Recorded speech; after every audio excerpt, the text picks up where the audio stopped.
بسم الله الرحمن الرحيم. الحمد لله رب العالمين، والصلاة والسلام على سيدنا ومولانا محمد خاتم النبيين وعلى آله وأصحابه أجمعين وعلى كل من تبعهم بإحسان إلى يوم الدين. أما بعد، فأعوذ بالله من الشيطان الرجيم. بسم الله الرحمن الرحيم. ولا تهنوا ولا تحزنوا وأنتم الأعلون إن كنتم مؤمنين. صدق الله العظيم. میرے محترم بزرگوں، دوستوں اور بھائیوں، السلام علیکم ورحمۃ اللہ تعالی وبرکاتہ۔ میں نے یہ آیت کریمہ آپ کے سامنے پڑھی ہے۔ یہ آیت سورہ آل عمران کی ہے اور اس موقع پر نازل ہوئی تھی جب غزوہ احد کا عظیم واقعہ پیش آیا۔ غزوہ احد کے موقع پر مسلمانوں کو ایک شدید صدمہ پیش آیا تھا، اور وہ ایک عارضی طور پر کفار عرب کے مقابلے میں شکست ہوئی تھی، لیکن وہ شکست عارضی تھی۔ بعد میں اللہ تبارک و تعالیٰ نے اس کو فتح میں بھی تبدیل فرما دیا۔ اس جنگ میں 70 صحابہ کرام شہید ہوئے تھے۔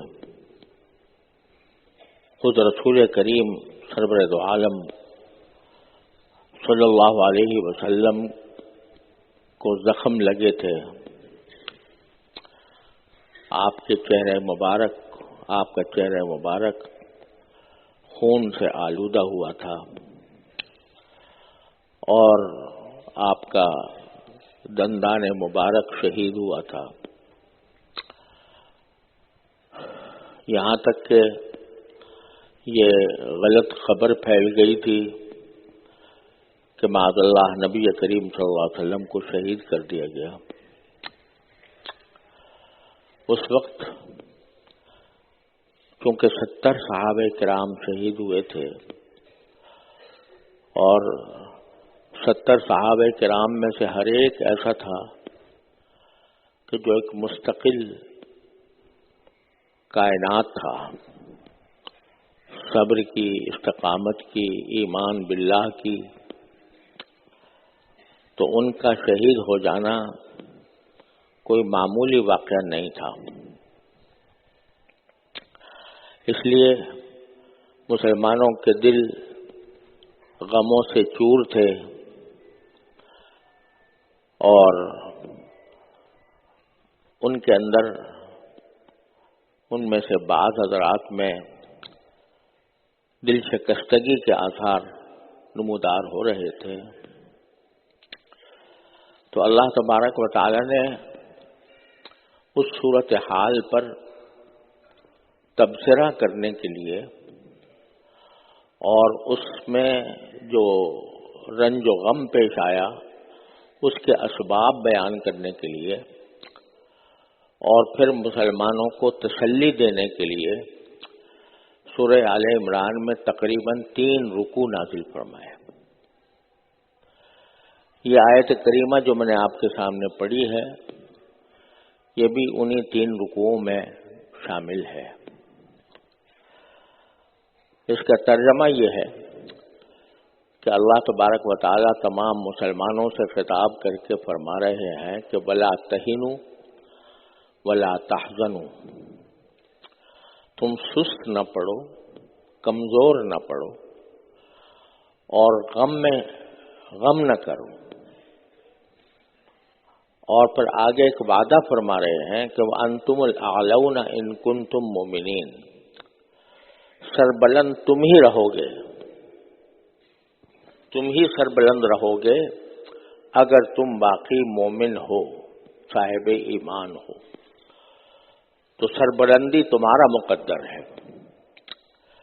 یہ عارضی شکست یا یہ عارضی صدمہ جو آپ لوگوں کو پیش آیا ہے، اس کی وجہ سے آپ دل شکنی میں مبتلا نہ ہوں، کمزوری میں اور سستی میں مبتلا نہ ہوں۔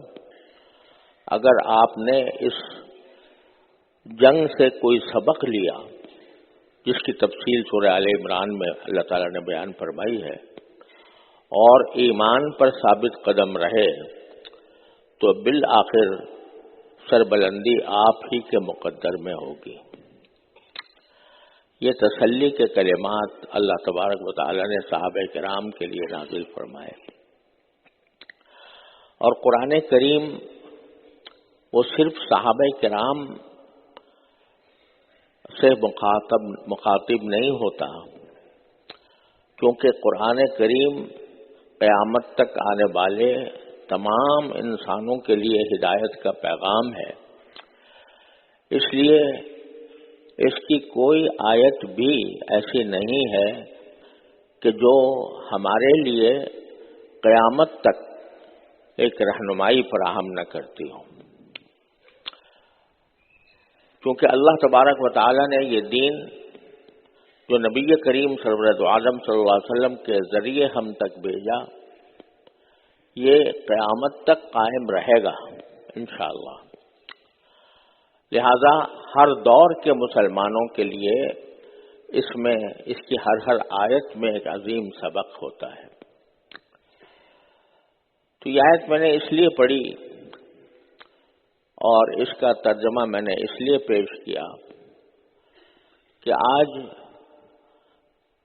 تمام مسلمان، خواہ وہ کسی بھی خطے میں آباد ہوں، کسی بھی ملک میں ہوں، فلسطین کے واقعات کی وجہ سے پژمردہ ہیں، بے چین ہیں، تکلیف میں ہیں، صدمے میں ہیں کہ غزہ کے چھوٹے سے شہر میں دشمن نے ایسی بمباری کی ہے جس میں اس وقت تک تقریباً 20,000 کے لگ بھگ مسلمان شہید ہو گئے ہیں، اور اس میں مرد ہی نہیں عورتیں بھی شامل ہیں۔ بڑی تعداد عورتوں کی ہے، بڑی تعداد بچوں کی ہے، تقریباً 6,000 بچے، وہ بچے کہ جو ایسے بھی کہ جو نومولود بچے تھے، ابھی ابھی پیدا ہوئے تھے، تو ان کا پیدائشی سرٹیفکیٹ بھی نہیں بنا تھا، اور اس سے پہلے ہی اس ظالم دشمن نے ان کو بمباری کے ذریعے شہید کر دیا۔ اس واقعے پر ہر مسلمان اپنے دل میں ایک ہوک محسوس کر رہا ہے، بے چینی ہے، اور اس حد تک بے چینی ہے کہ صرف مسلمان ہی نہیں، غیر مسلم بھی جب وہ نظارے دیکھتے ہیں کہ کس طرح بچوں کی صورتیں مسخ کر دی گئی ہیں، کس طرح عورتوں کو ملبے کے نیچے دبا دیا گیا ہے، کس طرح بے شمار انسان ملبے کے نیچے اب بھی دبے ہوئے ہیں، کس طرح ایک بہت بڑی تعداد مفقود اور گم ہے، جس کا پتہ نہیں چل رہا کہ وہ کہاں ہیں اور زندہ ہیں یا ان کو موت کے گھاٹ اتار دیا گیا ہے۔ اس واقعے کے اوپر مسلمان ہی نہیں، غیر مسلم بھی دیکھ کر اس کو رونے پر مجبور ہو جاتے ہیں۔ یہ سارے واقعات بڑے افسوسناک بھی ہیں، ان کا صدمہ بھی ہے، ان کی وجہ سے بے چینی بھی ہے، لیکن یہ آیت کریمہ جو میں نے آپ کے سامنے پڑھی ہے، یہ اس موقع پر ہمیں تسلی بھی دیتی ہے اور ساتھ ساتھ آئندہ کے لیے ناہے عمل بھی بتاتی ہے۔ آج بعض لوگ یہ کہتے ہیں کہ حماس نے یہ اقدام کر کے ان سارے انسانوں کو، غزہ کے بے گناہ مسلمانوں کو، عورتوں کو، بچوں کو شہید کرنے کا وہ سبب بنا ہے۔ لیکن عجیب بات ہے کہ غزہ کے 20,000 شہداء، جن میں سے بہت سو کی ابھی تک تکفین و تدفین بھی نہیں ہو پائی، اور جو نہ صرف بمباری کا بلکہ بھوک کا، پیاس کا، زخموں کی تڑپ کا سامنا کر رہے ہیں، پانی ان کا بند ہے، بجلی ان کی بند ہے، مواصلات ان سے کاٹ دیے گئے ہیں، اس حالات میں وہ زندگی گزار رہے ہیں۔ لیکن اس پورے عرصے میں شاید آپ نے کسی بھی انسان سے، غزہ کے کسی بھی مصیبت زدہ شخص سے یہ جملہ نہیں سنا ہوگا کہ حماس نے ہمیں اس مصیبت میں ڈال دیا۔ اس کے بجائے وہ انتہائی مضبوط ایمان کے ساتھ، انتہائی صبر اور استقلال کے ساتھ، انتہائی ثابت قدمی کے ساتھ یہ کہہ رہے ہیں کہ ہمیں یہ سب منظور ہے، جو حالات ہم پر گزر رہے ہیں وہ ہمیں سب منظور ہیں، لیکن ہم اپنی زمین کا ایک انچ بھی دشمن کے حوالے نہیں کرنے دیں گے، نہ ہم اس زمین کو چھوڑ کر جائیں گے۔ یہ عزم اور یہ ولولہ ان کے اندر موجود ہے، اور الحمدللہ حماس کی کارروائیاں بھی اللہ تبارک و تعالیٰ کے فضل و کرم سے نصرت سے ہمکنار ہو رہی ہیں۔ اس نے، اسرائیل کے درندے نے 20,000 انسانوں کا قتل عام تو کیا، شہریوں کا قتل عام تو کیا، لیکن میدان جنگ میں حماس کا مقابلہ کرنے سے وہ اب تک عاجز ہے۔ اس کے سینکڑوں ٹینک اور بڑی بڑی گاڑیاں اور اسلحہ کے انبار الحمدللہ وہ حماس کے مجاہدین کے ذریعے وہ ختم ہو چکے ہیں، تباہ ہو چکے ہیں، معطل ہو چکے ہیں۔ یہ سارا منظر اس وقت ہماری آنکھیں دیکھ رہی ہیں۔ اس حقیقت یہ ہے کہ حماس اور غزہ کے مسلمانوں نے پوری دنیا کو اور پوری دنیا اسلام کو بڑے اہم سبق دیے ہیں۔ آج میں وہ سبق آپ کے سامنے ذکر کرنا چاہتا ہوں۔ سب سے پہلی بات تو یہ ہے کہ فلسطین کا قضیہ سن 1948 سے، بلکہ اس سے بھی پہلے سے چلا آ رہا ہے، اور سن 1948 میں اسرائیل نے اپنا وجود، ناجائز وجود، ناپاک وجود فلسطین کی سرزمین پر قائم کیا تھا، اور اس وقت سے اس کے ظلم و ستم کی ایک طویل داستان ہے جو اس نے فلسطین کے باشندوں پر روا رکھی ہے۔ کوئی سال ایسا نہیں گزرا جس میں اسرائیل نے فلسطین کے مسلمانوں پر ظلم و ستم کے پہاڑ نہ توڑے، کوئی سال ایسا نہیں گزرا۔ اس سب کے باوجود